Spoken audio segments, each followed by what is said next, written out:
দেখো বন্ধুরা, তোমাদের জন্য আজ একটা ভিডিও নিয়ে এসেছি। ভিডিওটা সম্পূর্ণ দেখো, তোমাদের কাজে আসবে। এটা আমার হাতে আছে একটা অন্নপূর্ণা যোজনার ফর্ম।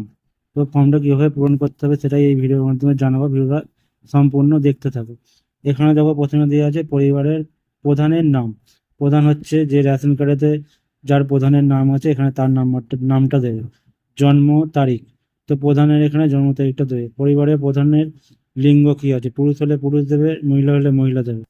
পরিবারের প্রধানের আধার নাম্বারটা এখানে দেবে। ডিজিটাল রেশন কার্ড আইডি, এখানে আইডিটা দেবে। পরিবারের সদস্য সংখ্যা, এখানে কতগুলো সংখ্যা আছে সেই সংখ্যাটা দেবে। ঠিক আছে। এখানে দেখো ঠিকানা, এখানে ঠিকানাটা সম্পূর্ণ দেবে। এখানে যোগাযোগ নাম্বার, যে এখানে প্রধানের নাম দিয়েছো সেই প্রধানের যে মোবাইল নাম্বারটা আছে সেই নাম্বারটা এখানে দেবে। এখানে দেখো দেওয়া আছে না নাম্বারে জন্ম তারিখ, লিঙ্গ, পরিবারের প্রধানের সঙ্গে সম্পর্ক, আধার নাম্বার, পরিবারের সকল সদস্যের। ঠিক আছে। পরিবারের প্রধান, তুমি যে ওপরে যে প্রধানের নাম দিয়েছো এখানে সেই প্রধানের নাম দেবে, জন্ম তারিখ দেবে, লিঙ্গ দেবে, পরিবারের প্রধানের সঙ্গে তোমার সম্পর্ক কি, স্বামী হলে স্বামী, শ্বশুর হলে শ্বশুর, যেটা হবে সেটা সেটা দেবে। আধার নাম, তার আধার নাম্বারটা এখানে দেবে। এবারে যদি তুমি ওপরে যদি তোমার যে পরিবারের প্রধানের নাম যে দিয়েছো, তোমার যদি শ্বশুর হয় তাহলে এখানে তোমার স্বামীর নাম দেবে 2 নম্বরে। আর যদি তুমি স্বামীর নাম দিয়ে থাকো ওপরে, তাহলে এখানে তোমার যে সন্তানরা আছে, ছেলে মেয়ে, তাদের একজন করে এবারে পরস্পর নামটা দেবে। তো এখানে দেখো 2 3 করে এখানে তোমাদের যে সদস্য আছে পরিবারে তাদের নামগুলো দেবে। তাদের নাম, জন্ম তারিখ, লিঙ্গ, পরিবারের প্রধানের সম্পর্ক, আধার নাম্বার, সবগুলো ডিটেলসগুলো দিতে হবে। 10 নম্বরে দেখো পরিবারের প্রধান এবং পরিবারের সকল প্রাপ্তবয়স্ক সদস্যের ব্যাংক অ্যাকাউন্ট নাম্বার। এখানে হচ্ছে যে যার সদস্যের ব্যাংক অ্যাকাউন্ট আছে ব্যাংকের নাম দেবে, অ্যাকাউন্ট নাম্বার দেবে, আইএফসি কোড দেবে। তো এরকম করে যেমন তোমরা 1 2 3 করে সদস্যের নাম দিয়েছো, সেরকম ভাবে এখানে 1 2 3 করে তাদের ব্যাংক অ্যাকাউন্ট নাম্বারগুলো সব এখানে পূরণ করে দেবে। এবারে দেখো এখানে আছে এপিক সকল প্রাপ্তবয়স্ক সদস্যের ভোটার তালিকা অংশ নাম্বার সহ। তো যাদের ভোটার কার্ড আছে তোমার প্রাপ্তবয়স্কদের, তাদের এখানে এপিক নাম্বারটা দেবে, বিধানসভার অংশ দেবে। ঠিক আছে। এরকম 1 2 3 এরকম করে সকল সদস্যের এপিক নাম্বারটা দেবে। এবারে 12 নম্বরে আছে দেখো অসংরক্ষিত, এখানে তপশিলি জাতি, তপশিলি উপজাতি, এরকম যদি তোমরা কোনো সার্টিফিকেট থাকে তো এখানে সেটা টিক করে দেবে, না থাকলে দেবে না।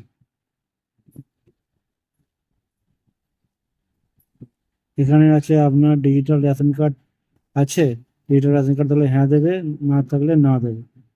যদি হ্যাঁ হয় তবে কার্ডের ধরন উল্লেখ করুন। তো আপনার রেশন কার্ড থাকলে কি ধরনের রেশন কার্ড আছে, এখানে আপনার যে ধরনের রেশন কার্ড আছে তাতে টিক মার্ক দেবেন। পরিবারটি রেশন দোকান থেকে মাসিক রেশন তুলছে কিনা, যদি আপনি মাসিক রেশন তোলেন তাহলে হ্যাঁ দেবেন, না তুললে না দেবেন। বাড়ির ধরন, আপনার বাড়িতে 3টি বা তার বেশি পাকা ঘর রয়েছে কিনা, যদি পাকা বাড়ি থাকে হ্যাঁ দেবেন, যদি না থাকে না দেবেন। পারিবারিক জমির মালিকানা, জমির মালিকানা থাকলে পরিবারটি তাহলে হ্যাঁ দেবেন, না থাকলে না দেবেন। পরিবারের সকল সদস্যের মোট জমির পরিমাণ শতকে, এটা দিতে হবে, এটা দিয়ে দেবেন। যানবাহন, আপনি পরিবারের কোনো সদস্যের কি বাণিজ্যিক মোটরচালিত 4 চাকা গাড়ি আছে, যদি গাড়ি থাকে তাহলে হ্যাঁ দেবেন, যদি না থাকে না দেবেন। যদি গাড়ি থাকে তাহলে তার সংখ্যা দেবেন, কটি আছে, একটি দুটি কতগুলি। গাড়ির রেজিস্ট্রেশন নাম্বারটি এখানে দেবেন। পরিবার ভিত্তিক সদস্যের স্বাস্থ্য বীমা, এটা খুবই একটি দরকারি বিষয়। স্বাস্থ্য বীমা যদি আপনার, সেটা সরকারি হতে পারে বেসরকারি হতে পারে, আপনার যদি স্বাস্থ্যসাথী কার্ড থাকে তাহলে এটা সরকারি বীমা হচ্ছে, তাহলে এটা অবশ্যই টিক করে দেবেন। তো এখানে বীমার বিবরণটা দিয়ে দেবেন। তো এখানে স্বাস্থ্যসাথী যে কার্ড আছে তাতে যতজন সদস্যের বীমা বীমা আছে ততজন সদস্যের এখানে নাম, ডিটেলসগুলো এখানে 1 2 3 করে এরকম দেবেন। কোনো সদস্য কি আয়কর বা পেশা কর প্রদান করে থাকেন, আপনি কি আয়কর দেন, তাহলে এখানে হ্যাঁ দেবেন, না থাকলে না দেবেন। পরিবারের সদস্যের প্যান কার্ড যদি থাকে, তো যার যার প্যান কার্ড আছে এখানে প্রথমে হ্যাঁ দেবেন, ঠিক আছে। এবারে এখানে নাম দেবেন, তার প্যান নাম্বার দেবেন, এরকম 1 2 3 করে যতজন সদস্যের প্যান নাম্বার আছে এখানে প্যান নাম্বারগুলো দেবেন। কর্মসংস্থানের ধরন, আপনার পরিবারের প্রধান যে এখানে তার দেবেন, সে কি ধরনের কাজ করে, সরকারি হলে সরকারি, বেসরকারি হলে বেসরকারি, অসংরক্ষিত ক্ষেত্রে হলে এখানে দেবেন। পরিযায়ী শ্রমিক হলে এটা ঠিক করে দেবেন, বেসরকারি হলে, বেকার হলে দেবেন, অন্যান্য কোনো হলে এখানে ঠিক করবেন। তো এর মধ্যে যেটি হবে সেটি তো আমরা ঠিক করে দেবেন। এরকম করে যে সদস্যদের 1 2 3 করে যতজন সদস্য আছে তারা কি ধরনের পেশার সঙ্গে যুক্ত সেগুলোতে টিক মার্ক করে দেবেন।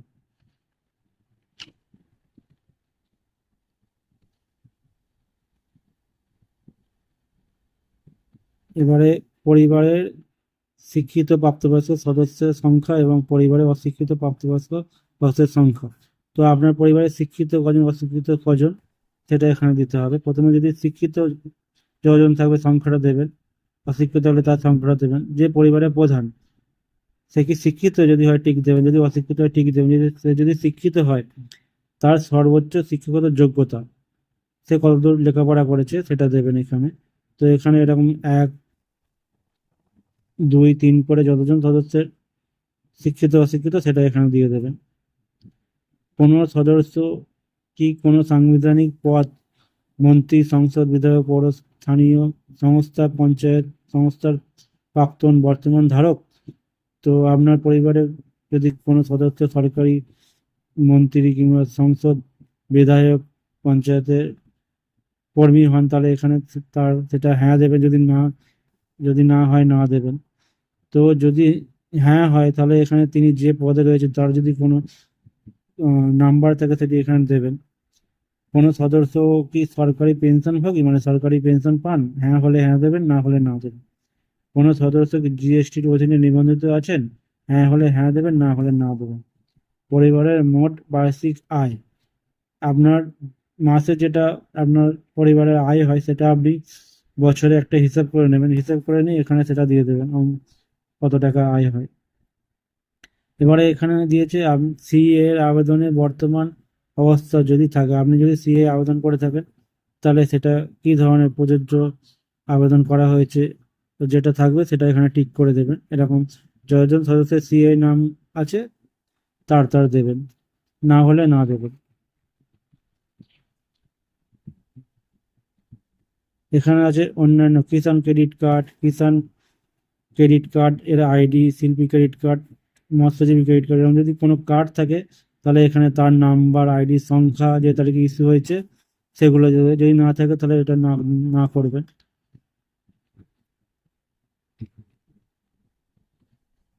যদি এসআইআর এ 26-এ নাম বাদ পড়ে থাকে তবে মামলাটি ট্রাইব্যুনালে বিচারাধীন কিনা। যদি আপনার এসআইআর এর নাম বাদ পড়ে থাকে তাহলে সেটি কিসের কি ধরনের আছে এখানে মামলা যদি হয় তার বিবরণ এখানে দেবেন। যদি এসআইআর এর নাম বাদ পড়ে থাকে, না হলে কিন্তু এটা আপনাকে পূরণ করতে হবে। এবারে এখানে আছে আপনার বিদ্যালয়ে অধ্যয়নরত পরিবারের সকল শিশুর বিবরণ। তো আপনার যদি পরিবারের কোনো শিশু যদি বিদ্যালয়ে পড়াশোনা করে তাহলে শিশুর নাম দেবেন, তার শ্রেণী দেবেন, বিদ্যালয়ের নাম দেবেন, ধরন দেবেন, সরকারি যদি হয় সরকারি, সরকারি সাহায্যপ্রাপ্ত, বেসরকারি যদি হয় বেসরকারি, যে ধরনের স্কুলে পড়াশোনা করে সেটাতে টিক মার্ক করে দেবেন। এবারে এখানে দেখুন শিশুদের টিকাকরণের বর্তমান অবস্থা। আপনার পরিবারে যে শিশু আছে তার টিকাকরণ 15 থেকে 20 বছর পর্যন্ত টিকা হয় বাচ্চাদের। তো এখানে যদি তার টিকা যদি সম্পূর্ণ হয়ে থাকে তাহলে এখানে হ্যাঁ এটা টিক করে দেবেন। যদি টিকাকরণ সম্পূর্ণ না হয় তাহলে টিকা করা হয়নি, এখানে টিক করে দেবেন। তো যতজন শিশু সদস্য আছে 1 2 3 করে যে আপনি দিয়েছেন তাদের এখানে যেটা টিকা হলে হ্যাঁ দেবেন, না হলে না দেবেন, টিক টিক মার্ক করে দেবেন।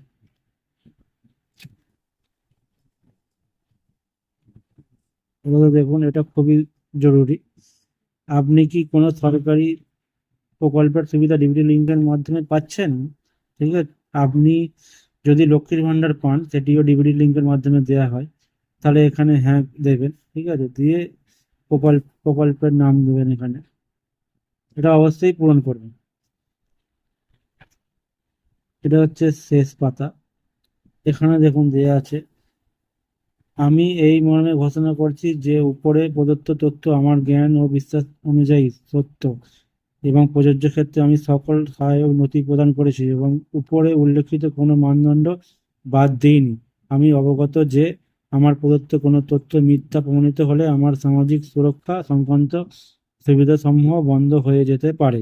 তো আপনি যে আগে যে আপনার তথ্যগুলো দিয়েছেন সেগুলো আপনি সত্য দিয়েছেন, সেটাই এখানে আপনি বলতে চাইছেন। তো সেইটা আপনি সম্মত করে এখানে সম্মত টিক দেবেন, দিয়ে এখানে আপনি করলে সই করবেন।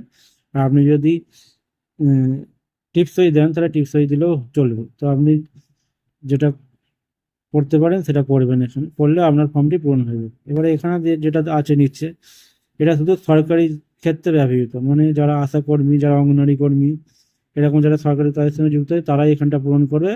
বাকি সাধারণ মানুষের জন্য এখানটা পূরণ করার দরকার নেই। এই পর্যন্ত আপনার পূরণ করলে আপনার ফর্মটি পূরণ হয়ে গেল। তো আপনার ভিডিও ভালো লাগলে লাইক করবেন, শেয়ার করবেন। ধন্যবাদ।